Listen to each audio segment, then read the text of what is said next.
نعوذ بالله السميع العليم من كل شيطان رجيم. بسم الله الرحمن الرحيم.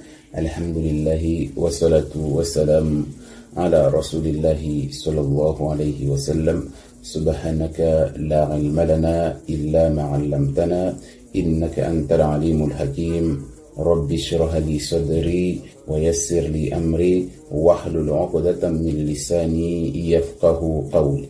اللهم إنا نسألك علما نافعا ورزقا طيبا وعملا متقبلا. ربي زدنا علما. السلام عليكم ورحمة الله وبركاته. Aujourd'hui, nous allons parler des Zuri, donc des Soulela. D'où ils viennent, qui sont-ils? Donc, les Soulela viennent toujours d'un couple qui au départ n'était pas censé avoir d'enfant. C'est toujours un couple qui va avoir du mal à avoir cet enfant. Car même déjà avant sa naissance, il y a déjà une attaque qui est faite dans l'utérus de la mère, qui empêche d'avoir cet enfant. Ce qu'il faut savoir, c'est que si l'homme ou la femme est un Soulela, cette naissance va quand même se faire. Avec des problèmes, mais il y aura quand même. L'enfant, malgré les attaques des shéatines et des djinns dans le ventre de la mère, car les djinns le sentent, le détectent. Dès qu'il y a une possibilité de naissance sous l'élan, ils vont tout faire, mais tout essayer pour stopper cette naissance, car cette naissance est un danger pour eux. L'enfant aura quelques petits soucis, par exemple, il va être en siège dans le ventre, la mère devra faire une césarienne, l'enfant va avoir des échographies qui laissent apparaître un petit problème qui en fait n'en est pas, quoi. Il n'y a pas de problème, mais ça apparaît comme un petit problème. Et la mère devra faire des examens qui peuvent nuire justement à l'enfant, alors que l'enfant n'a rien justement. Donc, si ça marche pas, les djinns vont continuer pour arrêter ça. Même une fois né, l'enfant ne sera pas tranquille. L'enfant va avoir un petit défaut qui va se corriger en grandissant après. L'enfant bébé va toujours être attaqué. Il va pleurer beaucoup, il va être très agité, il fera que des bêtises, plus que la normale, parce qu'il est dérangé par les shéatines, justement. Il va falloir le surveiller plus que la moyenne. Toujours être derrière lui. Et si on ne sait pas que c'est un Soulela, comment on fait? Voilà, c'est ça le truc. Donc, en grandissant, cet enfant va devenir une réelle menace pour le monde des ténèbres. Les djinns vont le suivre toute sa vie et lui vampiriser son énergie, dans le meilleur des cas, on va dire. Donc, si les djinns n'arrivent pas à arrêter cet enfant, ils vont tout faire pour qu'il travaille justement pour eux, pour le ramener à eux. Il faut bien le comprendre, ça. Cet enfant, Soulela, va être amené tout au long de son enfance, la plupart du temps, de la naissance jusqu'à l'âge de 18 ans, on va dire, à voir ou entendre des choses que les personnes normales ne pourront pas voir ni entendre. Donc il va se poser beaucoup de questions. Est-ce que je suis fou? Est-ce que je suis pas comme les autres? Voilà. Et le pauvre, il n'aura personne à qui en parler, justement. Quand il est petit, il va voir des apparitions, telles que des djinns sous forme de quelconque, ou alors des petits bonshommes du genre farfadet et lutin. Et tout ça, ça peut le marquer. Au début, car il croit que tout le monde voit ça, ça l'inquiète pas plus que ça. C'est comme s'il voyait une souris, un chat, donc ça l'inquiète pas, il croit que c'est normal, justement. C'est innocent, l'enfant. C'est un ange. En grandissant, là, par contre, il va commencer à comprendre que personne ne lui parle de ça et finit par comprendre que c'est anormal, ce qui se passe. Les djinns là font déjà une première approche de confiance, on va dire. N'ayant pas été capables de le détruire, ils vont tout faire pour le faire travailler pour eux. Car un Soulela, bien qu'il vive ici sur Terre avec nous, il a toujours un pied aussi dans le monde invisible. Ils vont lui faire comprendre qu'il n'est pas comme tout le monde, qu'il n'est pas comme les autres enfants, que si il les suit, il pourra être guidé et augmenter son pouvoir. Mais s'il n'y arrive pas, ils vont le bloquer par la sorcellerie. Voilà, c'est tout simple que ça. Ils vont le bloquer. Tu peux pas travailler pour nous, et ben tu travailleras pour personne. Donc cette sorcellerie va mettre un peu de temps pour le bloquer entièrement, environ jusqu'à 18 ans. Donc jusqu'à là, il va avoir des facilités dans les domaines de l'argent, du travail, de la guérison, etc., etc. Tout ce qu'il va entreprendre, il va le réussir. Et c'est un porte-bonheur pour tout le monde. Bon, sauf pour lui en général, mais voilà. Mais pour sa petite famille, pour ses amis, c'est un porte-bonheur en fait. Mais petit à petit, vers l'âge de, je dirais même 19, 20, 25 ans, ça dépend. Si c'est un enfant qui a été toujours bien protégé par les parents à la maison, qui voyait personne, on peut dire que c'est à partir de l'âge de 27 ans, 26 ans, que là, il sera complètement bloqué. Là, les cauchemars, ils vont doubler, il va y avoir que des problèmes. Donc, ce soulet-là n'est pas comme tout le monde. Si c'est un enfant qui voit personne, qui a pas trop d'amis, tout ça, ça peut aller un peu plus loin, mais voilà, en général, il est bloqué. Un soulet-là, il faut savoir qu'il est pas comme tout le monde. Il a la capacité de se régénérer de son énergie automatiquement. C'est-à-dire, l'énergie, elle sort et elle rentre. Ça veut dire, elle peut pas rester à l'intérieur, l'énergie négative. Voilà. Ça se renouvelle automatiquement. Ça rentre et ça sort. Donc, arrivé à un moment, il devrait être de nouveau propre, vous allez me dire. Eh bien non. Eh bien non, parce que les djinns et les shéatines vont plus le lâcher. Il va attirer énormément le mauvais œil, jalousie, sorcellerie, etc. Et comme si ça suffisait pas, le pauvre, il va aussi prendre toutes les relations toxiques, les pervers narcissiques, tous ces gens-là vont être attirés à lui comme un aimant. Il va les trouver gentils au premier abord, mais c'est du poison en fait. Cela va l'épuiser énormément. Il n'arrive plus à fournir assez d'énergie positive. Donc les djinns vont continuer à l'épuiser même jusqu'à dans les périodes de sommeil. C'est là où ils peuvent l'épuiser le plus. C'est une personne qui fait normalement sans effort particulier des voyages astro. C'est pas des rêves normaux, c'est des rêves astro. Il voyage dans l'invisible.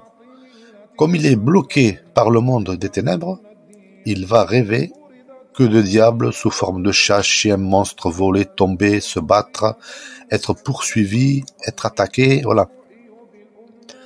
Assez souvent aussi, il va être attrapé dans les rêves.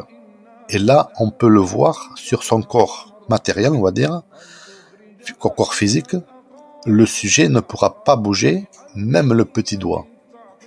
Il va faire de grands mouvements involontaires, mais le corps à l'entier. C'est involontaire. Donc, il y aura des grognements qui peuvent se produire, des sifflements, des soufflements, un peu comme les chats quand ils se battent. Voilà, des crachotements de chats, quoi, on va dire. Certains appellent ça la paralysie du sommeil. D'autres, des cauchemars. En fait, ça n'est rien du tout. Hein. Pour des personnes normales, oui, ça peut être la paralysie du sommeil. Mais pour les saoulés là, il n'y a pas de ça, en fait. C'est le monde invisible, en fait. Parce que si on soigne le problème, qu'on élimine le djinn, le saoulé là ne fera plus justement cette paralysie du sommeil. Et pourtant, c'est le même. Hein. Et de temps en temps, bien sûr, il y aura quelques petites attaques comme ci par là, parce qu'ils vont toujours essayer quand même, voilà, de rentrer. Mais bon, ils pourront plus. Comme ils sont entre deux mondes, ils vont avoir deux vies en parallèle. Hein. La plupart du temps, ils sont aussi mariés dans l'invisible, avec une djinnia, si c'est un garçon. Donc, si ça va tout faire pour le garder pour elle, elle va tout faire pour le garder pour elle, justement. Il y aura toujours des conflits avec les autres femmes du même sexe, on va dire, sur ce monde-là. Par moment, il va arriver à savoir ce que certaines personnes pensent de lui. Pour lui, au début, s'il comprend pas, il croit qu'il est fou, qu'il entend des voix. Mais en fait, c'est pas tout à fait ça. Car en principe, certaines djinns travaillent en équipe. En principe. dans le corps. Il y a toujours les djinns internes au corps et les externes. Donc il y a aussi les externes qui vont travailler et lui saboter les projets. Et monter les gens contre lui et lui inversement. Et c'est difficile. Donc nous avons donc le djinn amoureux, l'ashek. Ensuite, nous avons un djinn gradé dans le corps qui normalement est toujours situé dans la tête. Et qui va recevoir des ordres et qui va les donner. Et toujours aussi, nous avons le Tinin dragon. Alors c'est un petit djinn en forme de dragon justement, qui se déplace entre les djinns du malade. Comprenons bien ce truc-là, parce que c'est pareil dans tous les soulés-là, on va dire. Ça change pas. Hein.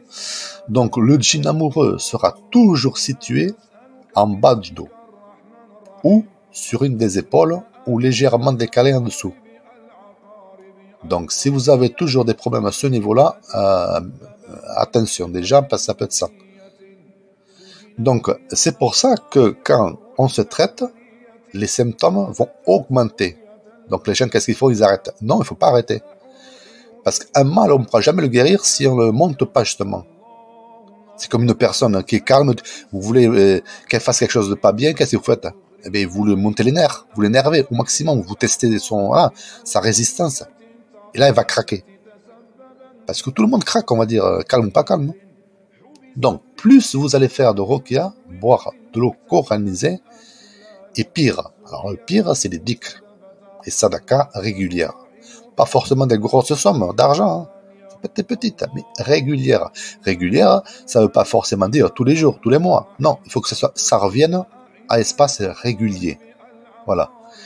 Donc, il va résister à tout ça au début, mais il va te déclarer la guerre. Au début, il se cache, mais quand il sait qu'il est découvert, là, il faut s'en débarrasser le plus vite possible, parce que vous allez morfler. Hein. Donc, un mal, vous pouvez pas le guérir, comme j'ai dit, s'il n'augmente pas. Il va empirer. Il faut qu'il empire, justement, pour guérir. Il faut toujours continuer. Un jour, ça va s'arrêter aussi vite que ça a commencé. Pour les solés-là, s'ils sont entraînés et conscients du potentiel qu'ils ont, aucun djinn ne pourra faire ce qu'il veut. Un solé-là, de niveau Sulaiman, a le pouvoir sur les djinns. Il peut les tuer, menotter, faire ce qu'il veut, assez facilement. Mais quand il ne sait pas qu'il a ce pouvoir, qu'est-ce qu'il fait? Il fait rien. Donc, si bien sûr, il n'était pas bloqué par la sorcellerie, ce qui est carrément impossible, parce que suivant les niveaux des solés-là, on les bloque plus ou moins fort. Donc les djinns qu'on va leur envoyer à ces gens-là, c'est pas les mêmes qu'on envoie aux personnes normales. Ils sont plus forts, ils sont entraînés plus, justement. Faut qu'ils fassent le bois. Donc le travail continuel des djinns sur lui, éveillé et endormi, il faut bien le préciser. Donc il peut facilement tuer un rêve aussi, car en fait c'est pas des rêves normaux des personnes. Il voyage entre les mondes en fait. Celui-là, il faut obligatoirement qu'il fasse un choix à 100% Shaitan ou 100% lumière. C'est une personne qui ne pourra pas être dans le juste milieu. Alors le juste milieu, ça va dépendre du milieu où il a vécu. Donc s'il a vécu toujours avec des sorciers, des charlatans, il va être poussé dans ce domaine-là. Sauf si on a le guide, voilà, bien sûr. Par contre, s'il a vécu avec des personnes normales, au pire qui ne faisaient rien, ni mal ni bien, il va se chercher en fait. Mais une fois qu'il a trouvé, il va pas lâcher son chemin. Il va aller jusqu'au bout. Et s'il choisit Shaitan, malheureusement, il va être complètement débloqué. Enfin, il va être débloqué justement par les djinns. C'est eux qui vont faire tout le travail pour le déblocage, parce qu'ils ont besoin de son pouvoir. Car ils savent qu'il ne pourra pas faire marche arrière, justement. Alors c'est un peu, voilà. Donc, car ils ont besoin de lui, d'un être humain avec le pouvoir. Parce que la parole d'une personne est plus forte que celle d'un djinn. Donc ils ont besoin des personnes. Il faut bien comprendre ça. Donc, ils vont lui rajouter d'autres pouvoirs aussi. Mais, s'il choisit le chemin d'Allah, bien sûr, Ils vont tout faire pour lui mettre les bâtons dans les roues, bien sûr. Et s'il décide de se soigner, de se débloquer lui-même, avec la permission d'Allah, là, le vrai combat, on va dire, va commencer. Avant, ça pourrait paraître difficile déjà, mais c'était rien. Mais à force d'insistance, c'est ça et l'aide d'Allah, bien sûr, tout va changer. Oui, il sera toujours attaqué, bien sûr, oui, ça va être dur, car les djinns vont faire en sorte qu'il se fasse détester déjà par les gens, sa famille, etc., etc. Et là, vous allez me dire pourquoi justement les gens normaux. Mais faut pas arrêter. Au contraire, il faut augmenter vos dhikrs, surtout celui de la lumière. Et vous verrez si votre aura est bien protégée et ils vont pas pouvoir vous approcher trop. Et ils n'ont pas envie de se brûler, bien sûr. Et peu à peu, un Soulela va aussi partager sa lumière aux membres de sa famille, avec les gens avec qui il va être en contact. Donc c'est pour ça qu'il faut éviter les gens toxiques. C'est pour ça qu'il faut couper carrément les ponts avec les personnes toxiques, les pervers narcissiques qui absorbent cette énergie. Justement, il n'a pas besoin de ça. Parce que les pervers narcissiques, comme j'ai fait dans une autre vidéo, ils sont employés par les shéatines justement pour pomper l'énergie de ces gens-là, parce que eux-mêmes ils peuvent pas les approcher, sinon ils seraient brûlés. Donc ils envoient les pervers vers eux. C'est pour ça les pervers sont toujours attirés par les soleils-là, même sans savoir. C'est inconsciemment, on va dire. Donc comme ils peuvent pas venir lui prendre cette énergie, ils envoient ces personnes-là à lui prendre. Et ensuite, il la leur prendre à son tour, parce que là ils ont pas de danger, quoi. Parce que les pervers ne peuvent pas absorber trop d'énergie qui soit nuisible pour eux. Donc ils ne peuvent pas les brûler. Donc peu de temps ensuite, vous n'allez plus rêver de monde des diables. Donc jusqu'à la temps que vous avez tout ça, vous allez rêver des mondes inférieurs. Donc après, vos voyages astraux ne se feront pas dans ces mondes inférieurs, comme je dis. Vous allez plutôt rêver de Ruqya, d'anges, prophètes, etc., etc. Tout, voilà. Ça sera les mondes supérieurs. Ce ne sera plus une peur d'aller dormir, justement. Et être toujours en manque de sommeil. Plus vous dormez, plus vous êtes fatigué. C'est normal, vous êtes attaqué tout le temps dans les rêves. Tout ça, c'est fini. Le temps que vous allez garder vos dhikrs de lumière, bien sûr, sadaka, prière de nuit, etc. Mais le jour où vous arrêtez tout ça, très vite, ça va revenir. Et là, ils vont vous massacrer, quoi. Ils vont trouver des combines, justement, pour que vous puissiez plus revenir en arrière. Il faut bien comprendre que les épreuves que vous subissez, que les ceux-là subissent, c'est inimaginable pour une personne normale. Elle va pas comprendre, elle croit que la personne raconte n'importe quoi. Donc c'est 100 fois pire qu'une personne normale. Une épreuve te fait oublier l'autre. Mais le Soulela, c'est quelqu'un qui tombe et qui va faire tout pour se relever au plus vite. Et il va tenir compte de ses faiblesses. Il va pas retomber dans un même piège. Et, en fait, tout dans sa vie lui sert de leçon. Un Soulela ne peut pas se contenter de rester à terre. Non, il va évoluer. C'est comme ça, évoluer. Que ce soit dans le mal ou dans le bien, mais s'il a choisi le bien, il va évoluer dans le bien. Et ne plus refaire les mêmes erreurs, ça c'est important. Donc, toutes ces épreuves, le Soulela, c'est un entraînement divin, on va dire. Et un renfermement de la foi. Il va être plus guidé dans la foi qu'auparavant, justement. Voilà. Donc, Allah lui a donné un pouvoir. C'est un guerrier, surtout dans le monde invisible.